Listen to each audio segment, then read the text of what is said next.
गाँव में ठीक है जी, सब राजी खुशी है, सुख शांति। बहुत ही आदरणीय और सम्मानित आज यहाँ पर पहुंचे गांव अटेला के और आसपास के सभी मेरे पिता तुल्य बुजुर्गों, अमूमन साथियों और जहां तक भी हमारी आवाज है उसके सभी अन्य ग्रामवासियों, सबसे पहले जी यहाँ पहुंचने पर आप सभी को धन्यवाद कहना चाहूंगा। जिस प्रकार से जिस मान और सम्मान के साथ आप सभी ने हमारा स्वागत किया उसके लिए आप सभी को तहे दिल से बहुत बहुत धन्यवाद।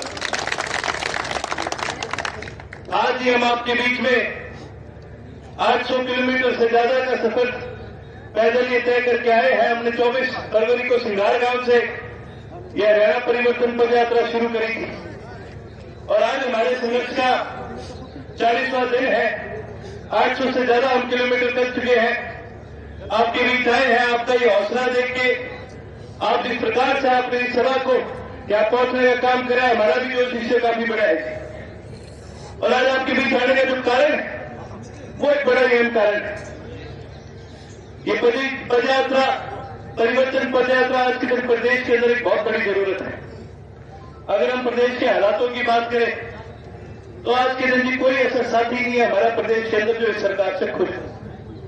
चाहे हमारे युवा साथियों से बात करूं तो आज हमारे प्रदेश में 35% से ज्यादा 38% से ज्यादा बेरोजगारी, यानी हर 100 में से 38 लोग आज बेरोजगार है। और दुख की बात तो ये है कि वो सारे के सारे हमारे आज के दिन प्रदेश के युवा साथी। आज के दिन अगर आप बात करें किसानों की तो इस सरकार ने बड़ी अच्छी तरीके से साबित कर दिया कि न केवल ये सरकार किसानों के विरोध में बल्कि ये सरकार किसानों के विरोध में किसी भी हद तक जाने का काम कर सकती है। जो ये 3 काले कानून है ये इस बात का प्रतीक है किस प्रकार से ये सरकार केवल और केवल इस देश के किसानों को खत्म करना चाहती है। और मैं तो कहूंगा कि इस देश के किसानों का भला हो, हरियाणा के किसानों का भला हो, जिन्होंने 1 साल तक ना आंधी देखी, ना तूफान, ना धूप, ना छाओ, ना गर्मी, ना सर्दी, 1 साल तक इस सरकार का डट करके मुकाबला करा और इस देश को इन 3 काले कानूनों से बचाने का काम किया। आज आप अगर किसी भी हल्के में चले जाओ, किसी भी सरकारी दफ्तर के बाहर चले जाओ तो कोई ऐसा आपको वर्ग नहीं मिलेगा जो इस सरकार से खुश है। हमारे कर्मचारी हर जिले के अंदर, हर हल्के के अंदर धरने पर बैठे हैं। प्रदेश के आंगनबाड़ी की जो महिलाएं हैं वो आज धरने पर बैठी है। हमारे प्रदेश के किसान धरने पर बैठे हैं। कहीं पर फसलों के सही दाम नहीं मिलते तो कितने ऐसे जिले हैं जहां 2-2 साल से मुआवजा नहीं आया। और अगर बात करो तो इन्होंने इस सरकार ने तो एक चीज और करके दिखाई है जो हमारी जनता के पहले प्रतिनिधि होया करता है, हमारा सरपंच होया करता है। इस सरकार ने तो सारे प्रदेश के सरपंचों को धरने पर बिठाने का काम किया। आज मैं आपसे ही कहूंगा, एक बार अपने मन पर, अपने दिल पर हाथ रखिए, एक बार आप देखिए क्या बाकी इस सरकार के साथ संतुष्ट है। आज प्रदेश के हालात दिन प्रतिदिन और खराब होते जा रहे हैं और विकल्प के तौर पर आज केवल अगर हमारे पास कोई इलाज है, अगर आज विकल्प के तौर पर सही मायने में कोई हमारी आवाज उठा सकता है तो चौधरी अमर सिंह जी उठा सकते हैं, इंडियन नेशनल लोकदल उठा सकते हैं। मैं मेरे युवा साथियों को बताना चाहूंगा, जब आपकी पहले सरकार हुआ करती थी, जब चौधरी ओम प्रकाश चौटाला जी मुख्यमंत्री हुआ करते थे तो उनकी एक आदत होया करती थी, वो हर गांव में जाया करते थे। और चूंकि आज मैं आपके बीच आया उसी प्रकार सरकार आपके द्वारा कार्यक्रम होया करता था और स्वयं मुख्यमंत्री रहते हुए चौधरी ओम प्रकाश चौटाला जी गांव में आकर के, जैसे मैं आपके बीच खड़ा, एक तरफ तो सारे मंत्री होया करते थे, एक तरफ सारे अफसर खड़े होया करते थे और गांव वालों से पूछा करते थे। पहले तो उनकी फसल के बारे में पूछा करते थे, हाल चाल के बारे में पूछा करते थे और फिर ये पूछा करते थे भी गांव के अंदर कोई विकास के काम, कोई सामाजिक काम कराने हो तो आप मेरे को बताओ। मेरे ख्याल से जी सरकार रहते हुए अकेला भी कई बार आपके पास चौधरी ओम प्रकाश चौटाला जी आए और चौधरी ओम प्रकाश चौटाला जी या तो जननायक चौधरी देवीलाल भी कई बार आपके पास आए और जब गांव वाले यूं कह देते कि जी गांव में ठीक है, सब राजी खुशी है, जो चौधरी ओम प्रकाश चौटाला जी हमेशा एक बात क्या करते कि भी सारे गांव में कोई पढ़े लिखे जो भी बाड़े खन का नाम दे दो उनकी नौकरी लगवा देंगे। मेरे ख्याल से यहाँ पर भी अपने गांव में कई लड़के उन्होंने नौकरी लगवाई। अब मेरा आपसे सवाल ये कि मैंने ये बताओ, उस समय के बाद से कितने मुख्यमंत्री आपके पास आ गए? कितने मुख्यमंत्रियों ने आपसे विकास के काम के बारे में कभी पूछा? चलो विकास के काम छोड़ो, कितने मुख्यमंत्री या मंत्री ने कभी आपका आके हालचाल पूछा हो कि भी ठीक हो कि नहीं? आज के दिन ये सरकार केवल और केवल हमें गुमराह करने का काम करती है। एक मेरा भाई भी आया था कई दिन पहले, 4-1 साल पहले आपके बीच में, हमारे युवा साथियों ने कही बेचारा गुमराह कर गया। आगे क्या करता था कि 75% थारा कोटा बना दूंगा, 75% गुड़गांव के अंदर कंपनी में थारी नौकरी लगेगी। क्या करता था? नहीं क्या करता था? आगे क्या करता था? ये मैंने यह बताओ, नाम छोड़ो, हल्का छोड़ो, जिला छोड़ो, ये बता दो सारे प्रदेश में कितने बालक लगे हैं इस कोटे में? एक बालक नहीं लगा। भले किसी के बेचारे की नौकरी डाली हो, लगे नहीं है। आज आपके साथ एक बहुत बड़ा धोखा है। संघर्ष करके चौधरी अभय सिंह चौटाला जी ने, चौधरी ओम प्रकाश चौटाला जी ने सरकार आपकी झोली में रखने का काम करा। चंद लोगों ने उस सरकार को आपसे छीनने का काम करा। आज भी 88 साल की इस उम्र में चौधरी ओम प्रकाश चौटाला को इस यात्रा में भाग लेने की जरूरत नहीं है। 88 साल उनकी उम्र है। इस प्रदेश के 5 बार मुख्यमंत्री रह गए। उन्होंने सरकारें बनाई भी है, सरकारें गिराई भी है। उन्होंने देश की राजनीति को संभालने का काम करा है। लेकिन आज फिर भी संघर्ष के अंदर चौधरी ओम प्रकाश चौटाला आज हमारे साथ है, क्योंकि सबसे ज्यादा अगर उनको दुख हुआ तो इस बात का हुआ कि मेरे कार्यकर्ता के साथ धोखा हुआ है। सबसे ज्यादा अगर उनको दुख हुआ तो इस बात का दुख हुआ कि गांव में बैठे जो मेरे साथ हैं उनके साथ धोखा हुआ है। सबसे ज्यादा अगर उनको दुख हुआ तो इस बात का हुआ कि आज प्रदेश की जनता के साथ एक बहुत बड़ा धोखा है। और न केवल प्रदेश बल्कि देश भर के अंदर ये जो सरकार है, ये बीजेपी सरकार, बड़े तो साहब तो हमेशा एक बात क्या करते थे, जनरल चौधरी देवरलाल क्या करते थे, भाई अगर मेरे से रूसे हुए हो तो कोई बात नहीं, पर एक अच्छा रहते बच के रहिए, बड़ा माड़ा लोग है। और सच्चाई है, क्योंकि इनके तो जी कोई परिवार नहीं, ना इनके बालक लागने, ना इनके घर में चूल्हा लगना, ना इनके किसी की ब्याह शादी कराए। बालक अपने लगने हैं, चूल्हा अपने घर में जलना है, मेहनत अपने को करनी है। और इस धरती को उपजाऊ बना के जो हमारे प्रदेश का किसान है वो इस देश का पेट भरने का काम करता है। जो हमारे हरियाणा से जो हमारे युवा बालक दिन रात मेहनत करके फौज के अंदर जाते हैं वो इस देश की रक्षा करने का काम करते हैं। ये RSS साला कोई बंदा है फौज में, ये तो देश की आजादी में नहीं लड़े थे कभी। क्यों फौजी साहब गलत तो कौन है? ठीक बात तो।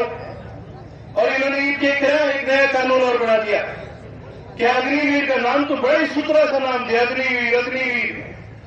और क्या करा? इस देश को युवा को बोल दिया कि तुम्हारी जान की कीमत केवल 4 साल की है। जो युवा दिन रात मेहनत करेगा, दिन रात दौड़ लगाएगा, अपनी जान पे खेल करके बॉर्डर पे जाएगा, उसको कम से कम एक संतुष्टि हो जा करती थी कि मेरे जाए बाद तेरे परिवार के पीछे कोई संभालने वाला है।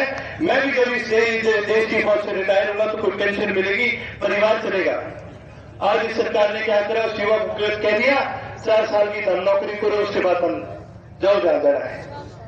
लेकिन मैं आप सबको एक चीज कहना चाहूंगा, मैं इस बात का जिक्र इसलिए कर रहा हूं क्योंकि हमारी इस बारे में काफी चर्चा हुई, चौधरी अभय सिंह जी से भी चर्चा हुई, चौधरी ओम प्रकाश चौटाला जी से भी चर्चा, और उन्होंने एक चीज कही कि जब भी कोई फौजी या कोई भी बेल्ट नंबर जिस भी साथी का जिसका भी बेल्ट नंबर होता है, चाहे वो पुलिस में हो, चाहे CRPS में हो, चाहे CISF में हो, चाहे BSF में हो, चाहे सेना में, कोई भी फौजी अगर ड्यूटी करने जब जाता है तो उसके दिमाग में एक बड़ी चिंता रहती है, भाई उसको परिवार को संभालने वाला कौन होगा, कहीं उसकी कोई जमीन पर कब्जा ना कर ले, भाई उसके जो बच्चे हैं सही तरीके से स्कूल पहुंच रहे हैं नहीं पहुंच रहे, उनके एडमिशन में उनकी फीस में कोई दिक्कत तो नहीं। तो चौधरी ओम प्रकाश चौटाला जी ने ये ऐलान करा है, जब आपकी सरकार बनेगी तो हरियाणा प्रदेश के अंदर एक नया डिपार्टमेंट बनाया जाएगा, और उस डिपार्टमेंट की सिर्फ एक और एक कर्तव्य होगा कि हमारे देश के प्रदेश के जितने भी सैनिक हैं, जितने भी कर्मचारी, ताकि उनको जब वो बॉर्डर पर जाते हैं ताकि उनको कभी ये ना सोचना पड़े उनके परिवार को संभालने वाला कोई है कि नहीं है, एक डिपार्टमेंट नया बना करके उनको संभालने का काम करेंगे। न केवल ये,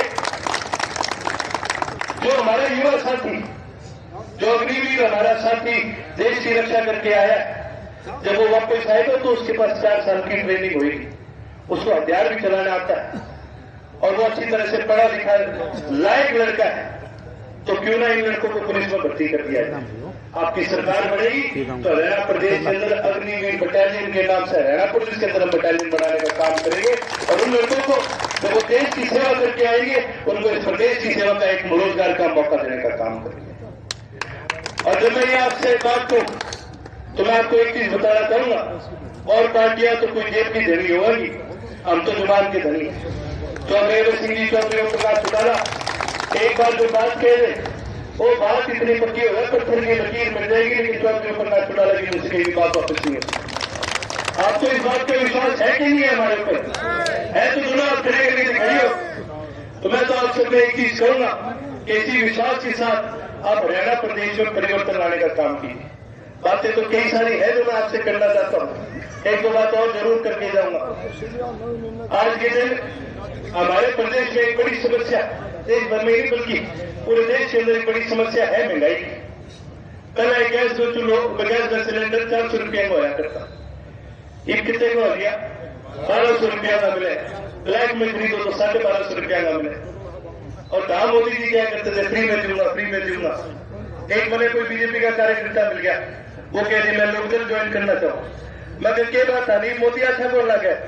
तो वो कहने लगा जी क्या करा, कभी भी टीवी पर आ जाए प्रधानमंत्री, कभी तो कह देगा ताली बजाओ, कभी कह देगा थाली बजाओ, कभी कह देगा दियो जगा लो।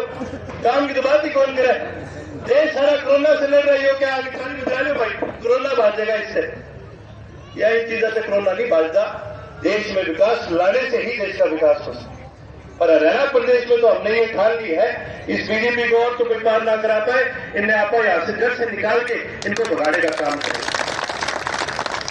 चौधरी सिंह जी ने संकल्प लिया हरियाणा प्रदेश के अंदर परिवर्तन लाने का काम करेंगे। बहुत विरोधी हमारे जो कह करते हैं कि इनसे यात्रा कैसे होगी, भाई अपने वादे कैसे पूरे करेंगे, तो उनको मैं एक बात बता देना चाहता हूं आपके माध्यम से। इसी प्रकार जब जननायक चौधरी देवीलाल ने न्याय देने का काम करा था तो उस समय उन्होंने 3 बड़े वादे करे थे। पहला वादा किसानों को करा था कि भाई हम फिक्र ना करें, 10,000 कर्जे माफ करूंगा। माफ करे थे कि नहीं करे थे? करे थे। महिलाओं को यह वादा करा था कि जब आपके घर में बेटी होगी आपको चिंता करने की जरूरत नहीं है, 5100 रुपये कन्यादान देने का काम करूंगा। वादा पूरा करा था नहीं करा था? हमारे बुजुर्गों को उन्होंने ये बात कही थी कि बुजुर्गों को मिलना चाहिए, हरी पेंशन 100 रुपये बांधने का काम करूंगा। पेंशन बांधी थी नहीं बांधी थी? बांधी थी। और उस समय भी बड़े विरोधी आया करते थे, क्या कहते थे कि ये तो कानून ही नहीं है, ये कैसे करेंगे, ये बहुत सी नहीं है, फलाना झीकरा। तो जननायक चौधरी देवीलाल ने उनको एक बार में जवाब दे दिया कि ये है सरकार चलाने जाऊंगा, कोई भेड़ बकरी नहीं चलाने जा रहा। कागज पर लिखूंगा देवीलाल और बंदेगा कानून और बंदेगी पेंशन। उसी प्रकार से आपको आज मैं 3 वादे करके जा रहा हूं। होली केवल मेरी तरफ से नहीं है, ये चौधरी सिंह जी के चौधरी ओम प्रकाश चौटाला जी का वादा है कि आप इस प्रदेश में परिवर्तन लाने का काम कीजिए।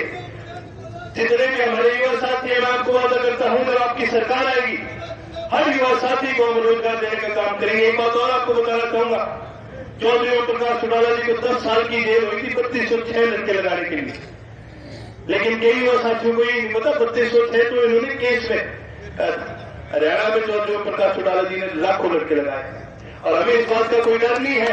आज भी हम खुल करके ये बात कहते हैं आपकी सरकार बढ़ेगी, लाखों और लोगों को रोजगार देने का काम करेंगे, चाहे ये सरकार 20 साल की जेल दे दे। सरकार से डरने वाले हम लोग नहीं।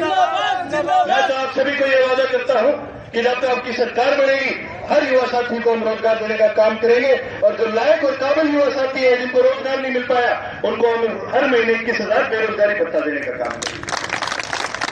साथ ही साथ मेरी माताओं बहनों के लिए, क्योंकि आर से सारा लोग आएंगे तो चलो चारों को नहीं, अपन तो हर महीने घर में गैस तो सिलेंडर चाहिए और इनकी वजह क्या की कड़ी हुआ बहुत बार घर के अंदर जब आप क्या कि गैस तो सिलेंडर भर के जाओ तो बड़ी दिक्कत आ रहा है। हर महीने आपके लिए मुफ्त में हम गैस का सिलेंडर आपके घर तक पहुंचाने का काम करें और न केवल ये ताकि आपके रसोई में आपको किसी खर्चे की दिक्कत आए, हर महीने महिलाओं को 1100 रुपये देने का काम करें। साथ ही साथ मेरे बुजुर्गों के लिए एक वादा है, ये जो सरकार है मौजूदा इनमें पेंशन बढ़ाने का तो काम नहीं करे, निगाह में मतलब कि कई पेंशन काटी होगी और भाने भी ये विषय हमारा कभी कहेंगे कागज पूरे नहीं है, कभी कहेंगे आईडी नहीं बनी, कभी कहेंगे फलाना जी का। और इनको अगर कोई कह दे कि भाई तुम्हारे आईडी में कोई दिक्कत है, तुम्हारे आईडी में कोई दिक्कत है, कोई तकलीफ है, तो फिर उसको हम ऑनलाइन जा उसको ठीक कर दो, तो बहाना ये क्या मारेंगे, ये कहेंगे जी हो ये तो ऑनलाइन हो गया, ये तो आप इनका भी इलाज ऑनलाइन करते हो। ये ऐसी सरकार है, ऐसे कमजोर लोग हैं, ये कोई लड़ाई नहीं लड़ सकते आपसे। सही मौका आने पर आप बटन दबाओगे या अपना बचेंगे। तो बुजुर्गों से मेरा ये वादा है